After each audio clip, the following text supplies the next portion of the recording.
औज़ुबिल्लाहिमिनश्शैतानिर्रजीम बिस्मिल्लाहिर्रहमानिर्रहीम। Dear students, आज का जो हमारा चैप्टर है वो है सोल्यूशन। सबसे पहले हमने इस चैप्टर में सोल्यूशन को डिफाइन करना है और उसके बाद उसकी आइडेंटिफिकेशन को डिस्कस करना है और उसके बाद एक शॉर्ट क्वेश्चन के तौर पर पूछा जाता है कि इसकी फिजिकल कंडीशन के लिहाज से सोल्यूशन कितने टाइप्स के होते हैं।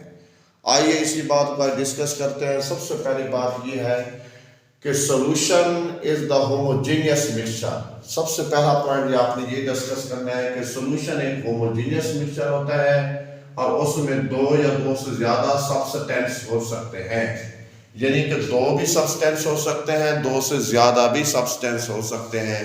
याद रखना है कि मिक्सचर की दो टाइप्स हमने पढ़ी थी और उनमें से एक टाइप्स क्या थी, होमोजेनियस थी, दूसरी हेट्रोजेनियस थी। तो याद रखना है कि सोल्यूशन एक होमोजेनियस मिक्सचर होता है, हेट्रोजेनियस मिक्सचर नहीं होता। उसकी रीजन क्या है? उसकी रीजन ये है कि स्टूडेंट के सोल्यूशन एक फेज है और सोल्यूशन की जो कंपोजिशन है थ्रू आउट क्या रहती है, यूनिफॉर्म रहती है। तो याद रखना है कि सोल्यूशन की कंपोजिशन यूनिफॉर्म रहती है, इसलिए हम इसको होमोजेनियस मिक्सचर का नाम देते हैं। और उसके अंदर जो कंपोनेंट्स हैं, सॉल्यूट है, सॉल्वेंट है, कोई भी कंपोनेंट्स है और उसकी कंपोनेंट्स की आप अलग-अलग शनाख्त नहीं कर सकते, उसको अलग-अलग आप विजिबिलिटी के तौर पर देख नहीं सकते। सेपरेट तो कर सकते हैं फिजिकल मेथड के जरिए, लेकिन आप उसे अलग-अलग उसकी शनाख्त नहीं कर सकते, उसकी विजिबिलिटी नहीं कर सकते। आप देख नहीं सकते कि इसके अंदर ये सॉल्यूट है और ये सॉल्वेंट है। तो इसका मतलब है वो एक हमारा प्रेजेंट होता है सिंगल फेज के तौर पर। याद रखना है कि पेपर में ऑब्जेक्टिव आ जाए कि सॉल्यूशन हमारा एक सिंगल फेज है। क्यों सिंगल फेज है? क्योंकि उसके अंदर जो कंपोनेंट्स हैं, नो विजिबिलिटी, आप उसे अलग-अलग नहीं देख सकते। हैविंग द फिक्स्ड कंपोजिशन, और उनकी कंपोजिशन भी पूरे सॉल्यूशन में क्या होती है, फिक्स होती है, इसलिए हम इसको कहते हैं सोल्यूशन का नाम देते हैं। तो याद रखना, सोल्यूशन की आइडेंटिफिकेशन आप चार तरीकों से कर सकते हैं। सोल्यूशन जो होगा होमोजेनियस मिक्सचर होगा, सोल्यूशन आपका एक सिंगल फेज होगा। तो मैं इस बात को क्लियर कर दूं कि फेज का मतलब क्या है, दोबारा रिपीट कर दूं। फॉर एग्जांपल, आपने एक सोल्यूशन बनाया हुआ है, ये देखें, आपने के पास एक सोल्यूशन है जिसको आप फेज का नाम दे रहे हैं। वो क्यों दे रहे हैं? आपने ये देखें, अल्कोहल प्लस वाटर को आपने मिक्स कर दिया, या फिर आपने ऐसा कर दिया शुगर को वाटर में डिजॉल्व कर दिया। चाहे शुगर को वाटर में डिजॉल्व करें, चाहे अल्कोहल को वाटर में डिजॉल्व करें, डिजॉल्व होने के बाद इसके जो कंपोनेंट्स हैं आप इनकी शनाख्त नहीं कर सकते, यानी आप इसको आइडेंटिफाई नहीं कर सकते, देखने के हिसाब से नहीं बता सकते कि इसके अंदर के फला पार्टिकल अल्कोहल के हैं और फला पार्टिकल किसके हैं, वाटर के हैं, जब तक हम उसे फिजिकल मेथड से सेपरेट ना कर सकें। तो इसका मतलब है ये सॉल्यूशन हमारा एक फेज है। फेज का मतलब यही होता है जो जिसकी थ्रू आउट कंपोजिशन क्या हो, यूनिफॉर्म हो और फिक्स हो। तो अब देख रहे हैं, इनको इनके साथ मिक्स करने के बाद इसकी कंपोजिशन क्या है, फिक्स है, और कंपोजिशन इसकी क्या है, यूनिफॉर्म है। इट्स मीन ये हमारा एक सिंगल फेज है। अल्कोहल खुद भी एक फेज है स्टूडेंट्स, वाटर भी एक फेज है, लेकिन जब उस वाटर को अल्कोहल में डाल दिया फिर भी वो एक फेज है। उसकी वजह ये है कि जो सिंगल कंपोनेंट होता है वो तो फेज होता है, जब वो मिक्स होकर सिंगल फेज को फिर शो कर रहे हो तो फिर भी हम उसको क्या कहते हैं, फेज का नाम देते हैं। उस सिंगल फेज को कैसे शो कर रहे हैं? क्योंकि ये सारी चीजें जब इन दोनों को या इन दोनों को आपस में डिसॉल्व किया तो ये तो मिसिबल थे। जो चीज मिसिबल हो जाए तो उसमें कंपोनेंट्स अलग-अलग नजर नहीं आते। तो इसका मतलब ये हो गया, ये हमारा एक सिंगल फेज है। हाँ, अगर आप ऐसा करते हैं स्टूडेंट्स, फॉर एग्जांपल आपने एक सॉल्यूशन बनाते हैं जो एक इमिसिबल है। फॉर एग्जांपल आपने बेंजीन डाल दी, C6H6 वाटर में ऐड कर दी, बेंजीन और वाटर का सोल्यूशन बना दिया, तो यहां पर देखना कि एक लेयर बन जाएगी। बेंजीन कंपोनेंट अलग हो जाएगा, एक ए कंपोनेंट्स है, दूसरा बी कंपोनेंट्स है, ये अलग हो जाएंगे। क्यों? ये एक दूसरे में इनमिसिबल है। जब स्टूडेंट ये इनमिसिबल है, हम इसको फेज का नाम नहीं दे सकते, हम इसको फेज का नाम नहीं दे सकते, क्योंकि ये इनमिसिबल है, ये इसके अंदर डिसॉल्व भी नहीं हो रहा, और ये हमारा होमोजेनियस मिक्सचर भी नहीं है। जब ये हमारा होमोजेनियस मिक्सचर भी नहीं है, तो ये हमारा फेज भी नहीं है, क्योंकि थ्रू आउट इसकी कंपोजिशन यूनिफॉर्म नहीं है और इसके रेशियो भी फिक्स नहीं है। अब देखिए यहां पर इसके रेशियो ले ले और होगी, यहां पर इसकी आप अगर रेशियो ले ले और होगी, यहां कंसंट्रेशन बी की ज्यादा होगी, यहां कंसंट्रेशन ए की ज्यादा होगी। इसका मतलब है इसकी कंपोजिशन फिक्स नहीं है, और जब कंपोजिशन फिक्स नहीं है तो कंपोजिशन यूनिफॉर्म भी नहीं है। जब कंपोजिशन यूनिफॉर्म नहीं है तो फिर ये होमोजेनियस भी नहीं है। जब ये होमोजेनियस नहीं है तो इसका मतलब है ये हमारा फेज भी नहीं है। जब ये हमारा फेज नहीं है तो इट्स मीन हम इसको सॉल्यूशन का नाम नहीं दे सकते। तो याद रखना, सॉल्यूशन वो चीज होती है, ये अपने माइंड में रख लें students.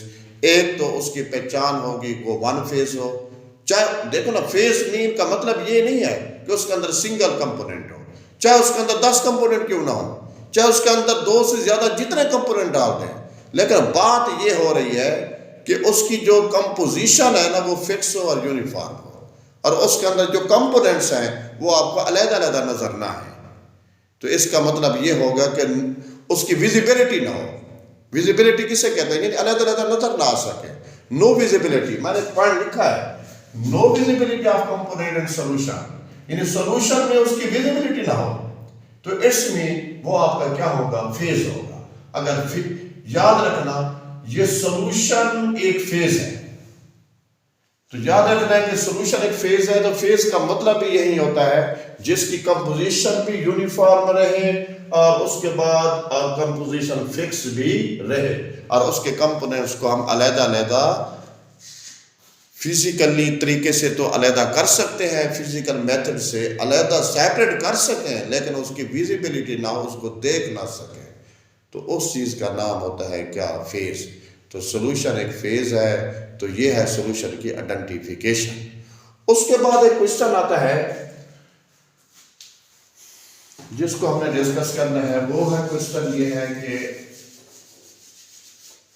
Determine the physical state of solution, कि सॉल्यूशन की फिजिकल स्टेट की डिटर्मिनेशन कैसे है। फिजिकल स्टेट के हिसाब से सॉल्यूशन याद रखना है 3 टाइप्स के होते हैं। कुछ सॉल्यूशन लिक्विड सॉल्यूशन होते हैं, कुछ सॉलिड सॉल्यूशन होते हैं, कुछ गैस सॉल्यूशन होते हैं। अब जो कुछ गैसेस होते हैं, कुछ सॉलिड होते हैं, कुछ लिक्विड सॉल्यूशन होते हैं। इसकी क्या रीजन है?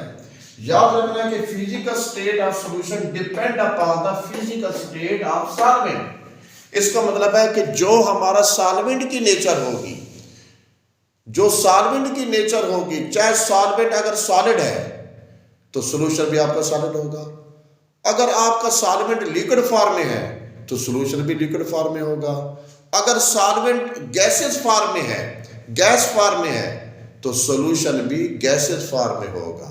तो यहां से ये बात मालूम होती है कि physical state of solution depend upon the physical state of solvent, कि सॉल्वेंट कैसा है।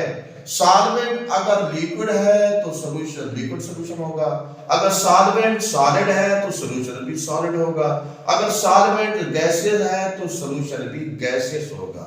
इसका मतलब है गैस सॉल्यूशन होता है, सॉलिड सॉल्यूशन होता है, लिक्विड सॉल्यूशन होता है। उसके बाद हम इसकी एग्जांपल दे सकते हैं। फॉर एग्जांपल लिक्विड सॉल्यूशन की एग्जांपल आप दे दें, ये जो अगर हमारे पास ये देखें एक वाटर है, हम सी वाटर ले लेते हैं, समंदर के पानी में 92 नेचुरल कंपोनेंट्स मौजूद होते हैं। अब देखें कि सी वाटर में 92 से ज्यादा एलिमेंट मौजूद हैं, कंपोनेंट्स मौजूद हैं, लेकिन फिर हम इसको लिक्विड सॉल्यूशन का नाम दे रहे हैं। लिक्विड सॉल्यूशन कैसे नाम दे रहे हैं? क्योंकि इसके अंदर जो सॉल्वेंट है ना, वो ज्यादा अमाउंट में जो चीज इस्तेमाल हो रही है वो है क्या? लिक्विड, वो है वाटर, लिक्विड वाटर इस्तेमाल हो रहा है। इसलिए फिर हम इसको लिक्विड सोल्यूशन का नाम देते हैं।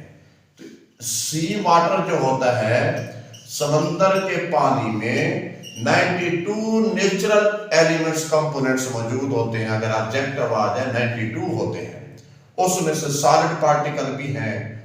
तो याद रखना है कि अगर वो सॉलिड कंपोनेंट्स 92 एलिमेंट्स मौजूद हैं, लेकिन फिर भी हम उसको किस चीज का नाम दे रहे हैं? लिक्विड सोल्यूशन का नाम दे रहे हैं, क्योंकि जो ज्यादा अमाउंट में चीज है वो हमारा क्या है? सॉल्वेंट है।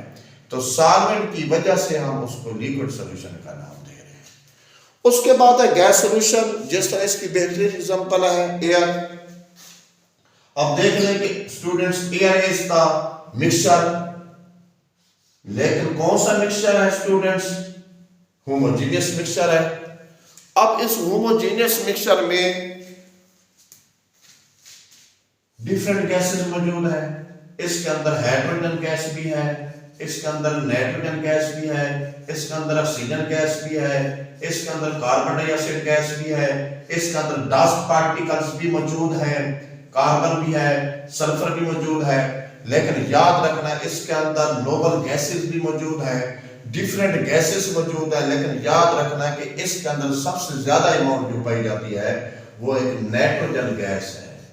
नाइट्रोजन गैस ज्यादा अमाउंट में पाई जाती है। और याद रखना है कि किसी सॉल्यूशन में जिसकी अमाउंट ज्यादा होगी वही फिजिकल स्टेट को शो करेगा। तो ज्यादा अमाउंट में पाई जाने वाली चीज नाइट्रोजन गैस है। तो नाइट्रोजन एक गैस है, लिक्विड नहीं है, ना सॉलिड है। इट्स मीन इसकी एयर की जो फिजिकल स्टेट होगी वो क्या होगी? गैसेस फॉर्म में होगी। इसलिए हम कहते हैं कि ये गैस सॉल्यूशन है, क्योंकि इसका अंदर ज्यादा अमाउंट में पाई जाने वाली कौन सी गैस है? नाइट्रोजन है। तो ये गैस सॉल्यूशन का नाम देते हैं। उसके बाद है सॉलिड सॉल्यूशन। इसकी बेहतरीन एग्जांपल है इलाई फॉर्मेशन। फॉर एग्जांपल, ये हमारे पास स्टेनलेस स्टील है, इलाई फॉर्मेशन है, कॉपर है, जिंक है, आयरन है, या आयरन है, क्रोमियम है, निकल है, जिसको स्टेनलेस स्टील कहते हैं, या कॉपर जिंक का मिक्सचर है जिसे हम ब्रास का नाम देते हैं। तो इट्स मीन ये इलाई होता है। इलाई मीन होता है मिक्सचर, डिफरेंट मेटल्स का क्या? मिक्सचर। लेकिन ये कौन सा मिक्सचर होता है? ये होमोजेनियस मिक्सचर है। लेकिन एक क्वेश्चन पेपर पे आता है, होमोजेनियस मिक्सचर है, क्या इसको फिजिकल मेथड से हम सेपरेट कर सकते हैं? अगर फिजिकल मेथड से हम इसको सेपरेट नहीं कर सकते तो फिर क्यों होमोजेनियस मिक्सचर है? इसका मतलब फिर तो मिक्सचर ना हुआ। तो याद रखना, ये क्वेश्चन आगे मैं डिस्कस करूंगा कि इलाई को होमोजेनियस मिक्सचर क्यों कहते हैं और उसकी क्या वजह है। अगर उसको फिजिकल मेथड से अलग नहीं कर सकते तो फिर भी ये हमारा क्या होता है? मिक्सचर होता है। ये आगे क्वेश्चन आएगा, वहां डिस्कस करेंगे। फिलहाल आप इतना समझे कि सॉलिड सॉल्यूशन में जो ज्यादा अमाउंट पाई जाती है वो सॉलिड की पाई जाती है। फॉर एग्जांपल, इसके अंदर जो मेटल इस्तेमाल की गई है उसके अंदर अगर है, ये देखें, अगर हमारे पास ये एक इलाई मौजूद है, उसके अंदर गैसेस के मॉलिक्यूल, हाइड्रोजन गैस है या नाइट्रोजन गैस है या कुछ गैस के मॉलिक्यूल एब्जॉर्ब हो गए हैं, लेकिन फिर भी आप इसको सॉलिड सॉल्यूशन का नाम क्यों दे रहे हैं? हालांकि इसके अंदर गैस के मॉलिक्यूल भी मौजूद है या लिक्विड के मॉलिक्यूल भी इसके अंदर मौजूद है, लेकिन फिर भी हम इसे सॉलिड क्यों कह रहे हैं? तो याद रखना स्टूडेंट्स, ज्यादातर अमाउंट इसके अंदर किस चीज की है?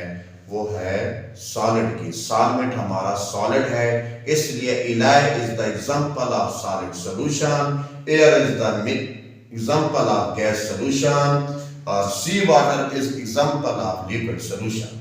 जो समंदर का पानी है वो लिक्विड के सॉल्यूशन की मिसाल है, और एयर जो हवा होती है वो गैस के सॉल्यूशन की है, और जो हम इलाई इस्तेमाल करते हैं वो हमारा एक सॉलिड सॉल्यूशन होता है। तो यहीं पे बात एंड करते हैं। याद रखना, एक short question answer mostly paper में पढ़ा होता है कि सॉल्यूशन की जो फिजिकल स्टेट है वो किस पे डिपेंड करती है? तो आपने कहना सॉल्वेंट पे डिपेंड करती है। जैसे सॉल्वेंट क्या होगा? फिजिकल स्टेट, वही फिजिकल स्टेट किसकी होगी? सॉल्यूशन की होगी। इसका मतलब ये हो गया कि सॉल्वेंट वन कंपोनेंट होता है, solute more than the one component होते हैं। अगर आपके पास 8 कंपोनेंट हैं टोटल, उनमें से जिस कंपोनेंट की अमाउंट ज़्यादा होगी वो आपका सॉल्वेंट, बाकी सारे सॉल्यूट। ये पॉइंट क्लियर करना है। अगर 6 या 7 8 कंपोनेंट मौजूद हैं किसी सॉल्यूशन में, उसमें सॉल्वेंट सिर्फ एक है, वही जिसकी अमाउंट क्या है, ज़्यादा है। अगर वो लिक्विड है तो वो लिक्विड होगा, अगर गैसेज है तो वो गैसेज होगा, अगर सॉलिड है तो वो सॉलिड होगा। बाकी जो और कंपोनेंट्स होंगे उनको क्या कहेंगे, उनको हमने सॉल्यूट का नाम देना है। तो ये था हमारा इंट्रोडक्शन चैप्टर का। तो मैं चैप्टर का इंट्रोडक्शन, उसके बाद हम नेक्स्ट इसके इंट्रोडक्शन को आगे ले जाएंगे, हमारा एक आर्टिकल होगा उसको डिस्कस करेंगे। तो ये इंट्रोडक्शन में सबसे पहली बात यह है कि सॉल्यूशन की डेफिनेशन आपने नोट करनी है और इसकी आइडेंटिफिकेशन की नोट भी करनी है। बाज़ औक़ात ये क्वेश्चन आ जाता है कि सॉल्यूशन को आइडेंटिफाई कैसे करते हैं, हम कैसे पहचान कर सकते हैं कि ये चीज़ हमारी क्या है, सॉल्यूशन है। तो आप ये 4 पॉइंट नोट कर लें। उसके बाद फिर आप इसकी फिजिकल स्टेट के बारे में भी पॉइंट क्लियर कर लें। फिजिकल स्टेट के हिसाब से इसकी टाइप्स हैं वो नोट कर लें। और इसकी एग्जांपल को मैंने डिस्कस किया है, यहाँ पे एयर वाली एग्जांपल को डिस्कस किया है, यहाँ सी वाटर वाली है, जो आपकी बुक्स के अंदर एग्जांपल है मैंने वही डिस्कस किया है। और यहाँ पे ये है इलाई फॉर्मेशन की एग्जांपल है। इलाई में ज़्यादा अमाउंट जो होती है, मिकदार होती है, वो सॉलिड होती है, हालांकि इसके अंदर गैस के मालिक्यूल भी मौजूद होते हैं। इलाई में ट्रांजिशन जो मैटर्स होती हैं या कोई इलाई फॉर्मेशन होती है, उसके अंदर दूसरे पार्टिकल भी मौजूद हैं, लेकिन ज़्यादा जो अमाउंट है वो सॉलिड की है, इस वजह से उसे सॉलिड सॉल्यूशन कहते हैं। That's all.